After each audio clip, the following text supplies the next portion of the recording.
जोहार जिंदाबाद।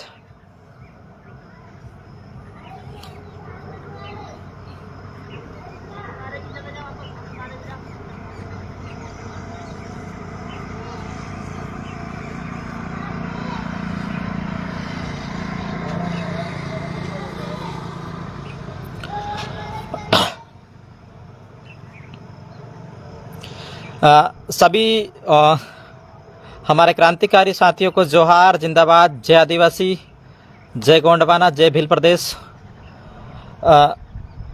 साथियों, हम लोग आज कुछ दिन पहले मध्य प्रदेश के यशस्वी और चहीते और पता नहीं क्या क्या बोलते हैं उनको, मध्य प्रदेश के मामा शिवराज सिंह जी चौहान खातेगांव आए थे और विकास पर्व को लेके और विकास को लेके और भाजपा के शासनकाल में जो विकास हुए हैं उसको लेके काफ़ी लंबी चौड़ी लिस्ट बता के गए और काफ़ी लंबा चौड़ा बोल के गए। लेकिन असल में और धरातल में खातेगांव कन्नौज क्षेत्र की क्या हालत है, खास करके आदिवासी बहुल्य इलाकों की। शायद खातेगांव क्षेत्र के साथी जुड़े हैं तो मेरी बात को गंभीरता से सुने, क्योंकि हम उस दौर पे गुजर रहे हैं जहां पे हमारे समाज के नेता, हमारे समाज के अधिकारी, हमारे समाज की जो बीजेपी में आदिवासी समाज की जो नेता गुलामी कर रहे हैं, उनका शायद ज़मीर जिंदा है या नहीं है ये तो नहीं पता, लेकिन वो समाज के लिए कहीं ना कहीं मेरी नज़र में तो जिंदा नहीं है। समाज की नज़र में अगर किसी प्रकार से जिंदा हो तो मुझे पता नहीं। कहते हैं कि गुलामी आदमी की ताकत, आदमी के अंदर काबिलियत और सच को भी, गलत को भी सच के बुलवा लेती, इस प्रकार की गुलामी रहती है। और हमारे समाज में जो आदिवासी समाज के जो नेता जो गुलामी कर रहे हैं वो इसी प्रकार की गुलामी कर रहे हैं। मैंने सोशल मीडिया के माध्यम से हरणगांव क्षेत्र में जो आदिवासी बहुल्य गांव हैं, एक ऋचिखो और एक पलासी, वहां की बातें सोशल मीडिया के माध्यम से मैंने उठाई थी और कई हमारे पत्रकार भाइयों ने भी उस खबर को छापा। हमारे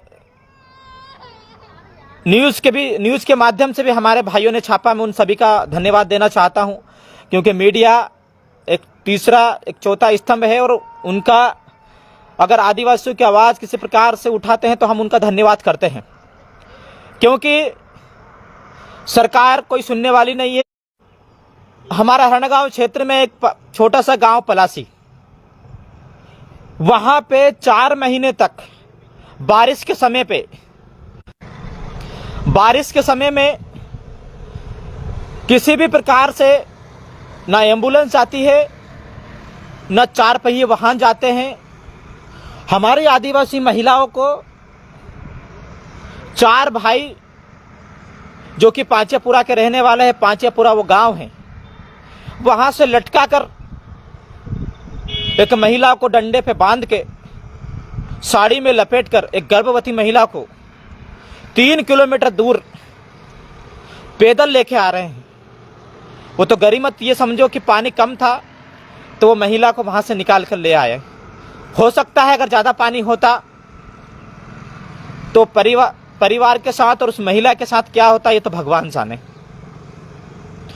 एक भी किसी भी कलेक्टर से लगा के, जनप्रतिनिधि से लगा के, विधायक से लेके, मुख्यमंत्री से लेके एक भी व्यक्ति का स्टेटमेंट नहीं आया कि हम जो पांचेपुरा और पलासी के बीच में जो मार्ग पड़ा है, जहां पे बारिश के समय पे दिक्कत आती है आदिवासियों को, उसका हम निर्माण करवाएंगे। खातेगांव कन्नौज क्षेत्र के तमाम आदिवासी नेताओं के मुंह में फेविकोल चिपक गया। जब माननीय मुख्यमंत्री महोदय जब खातेगांव आए तो यही गांव-गांव जा रहे थे, लेकिन जब समस्या होती है, बहनों के ऊपर समस्या होती है, पता नहीं कहां जाते हैं। मैं हमेशा बोलता हूं, ऐसा ही एक छोटा सा गांव ऋचिखो, वो भी बारिश के समय पे उस गांव में भी किसी प्रकार से 3-4 महीने तक वाहन नहीं जा सकते। बीच में नदी है, पानी बहता रहता है। वहां पे किसी प्रकार से ना एम्बुलेंस जाती है, ना किसी प्रकार से कोई वाहन जाते हैं। वहां पर भी एक गर्भवती महिला को पानी के बीच में से घिस के, पानी के बीच में से 2 व्यक्ति पकड़ के बड़ी मुश्किल से उसको लेके आ रहे हैं। जरा सा भी अगर उसका पैर वैर फिसल जाता तो कोई भी बड़ी दुर्घटना घट सकती थी। उन महिलाओं को लेके आया गया, उनकी हालत गंभीर हो गई। खातेगांव से लगा के देवास तक किसी प्रकार से कोई हॉस्पिटल वालों ने रखा नहीं, उनको इंदौर रेफर कर दिया गया। यह विकास हो रहा है हमारे क्षेत्र के अंदर। खातेगांव कन्नौज क्षेत्र में मैं किसी पार्टी का विरोध नहीं कर रहा हूं। खातेगांव कन्नौज क्षेत्र में शतक 25 साल से भाजपा का विधायक है, लेकिन आप विकास देखिए। 18-19 साल से राज्य के अंदर भाजपा की सरकार है, किसी को कोई आपत्ति नहीं होनी चाहिए। 14 साल से 2014 से लगा के भाजपा की केंद्र में सरकार है, इसके बावजूद भी आप विकास देखिए। समझ में यह नहीं आता है कि हमारे समाज के जो लोग हैं, चाहे वो बीजेपी में हो, चाहे कांग्रेस में, चाहे गोंडवाना में, चाहे जेएस में, किसी भी पार्टी में हो, लेकिन जब समाज के ऊपर किसी प्रकार से जब घटना घटती है, समाज की महिलाओं के ऊपर जब अत्याचार होता है, समाज किसी समस्या से गूंजता है, समाज आदिवासी क्षेत्रों में, गांवों में जब विकास नहीं पहुंचता है, तो आप किसी भी पार्टी में रहो, हमें कोई आपत्ति नहीं है, लेकिन आप समाज की आवाज क्यों नहीं उठाते हो, उस चीज से हमें तकलीफ है साथियों। और सिर्फ ये दोनों गांव नहीं हैं, ऐसे क्षेत्र में कई गांव ऐसे हैं। हरणगांव क्षेत्र से लगा के बागली, उदयनगर, देवास क्षेत्र के क्षेत्र उठा लीजिए, चाहे नेमारो पट्टी के क्षेत्र उठा लीजिए, आज भी कई ऐसे गांव हैं। सिर्फ आदिवासी गांव नहीं, सभी समाज के गांव ऐसे हैं वहां पे जहां पे आज भी रोड नहीं है, बिजली नहीं पहुंच पाती। हम लोग विकास का अमृत महोत्सव बना रहे हैं, विकास की नदियां बह रही है, विकास की गंगा बह रही है। ऐसे कहने वाले लोगों को शर्म आनी चाहिए और आदिवासी क्षेत्रों में और आदिवासी गांवों में जाकर देखना चाहिए कि वहां पे अभी तक ठीक ढंग से भाजपा के शासनकाल में रोड तक नहीं पहुंचा। कितनी मशक्कत करके वहां पे लोगों को निकलना पड़ रहा है, लेकिन आज घटना के लगभग करके 8 दिन हो गए हैं, किसी प्रकार से कोई भी बड़े अधिकारियों का स्टेटमेंट नहीं आया। मैं इस वीडियो के माध्यम से माननीय कलेक्टर महोदय को, माननीय मुख्यमंत्री महोदय को, रीची को, और अगर पांचापुरा रोड का अगर निर्माण नहीं किया गया, अगर नदी में अगर पुल नहीं बनाया गया, 8 दिन के भीतर अगर किसी प्रकार से कोई निष्पक्ष तरीके से और अगर कोई उचित कार्रवाई उस रोड के लेकर अगर नहीं हुई, तो हम लोग मजबूरन होकर सड़क में बैठेंगे, क्योंकि हम लोग किसी प्रकार से किसी आदिवासी भाई का मरने का वेट नहीं करेंगे। अभी तो पानी कम था तो वहां से महिला निकल के आ गई, अगर पानी ज्यादा होता तो फिर वहां पे कैसे निकल के आते।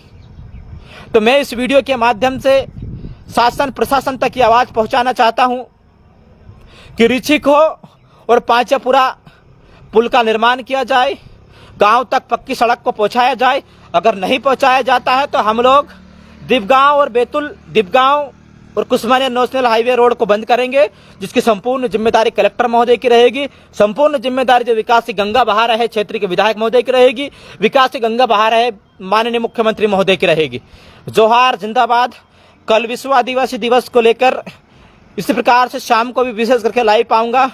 जिंदाबाद। जितनी भी हो, हमसे समाज की आवाज को उठाएंगे, चाहे कांग्रेस की सरकार रहे, चाहे किसी भी पार्टी की सरकार रहे।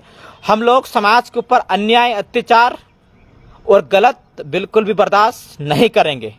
जिंदाबाद, जोहार। लड़ेंगे, जीतेंगे। हम लोग 8 दिन का समय प्रशासन को देते हैं। रीछिक हो और पांचापुरा के बीच में जो नदी है, उसमें अगर रोड का और पुल का निर्माण नहीं किया गया तो हम लोग सड़क में उतरेंगे। जिंदाबाद।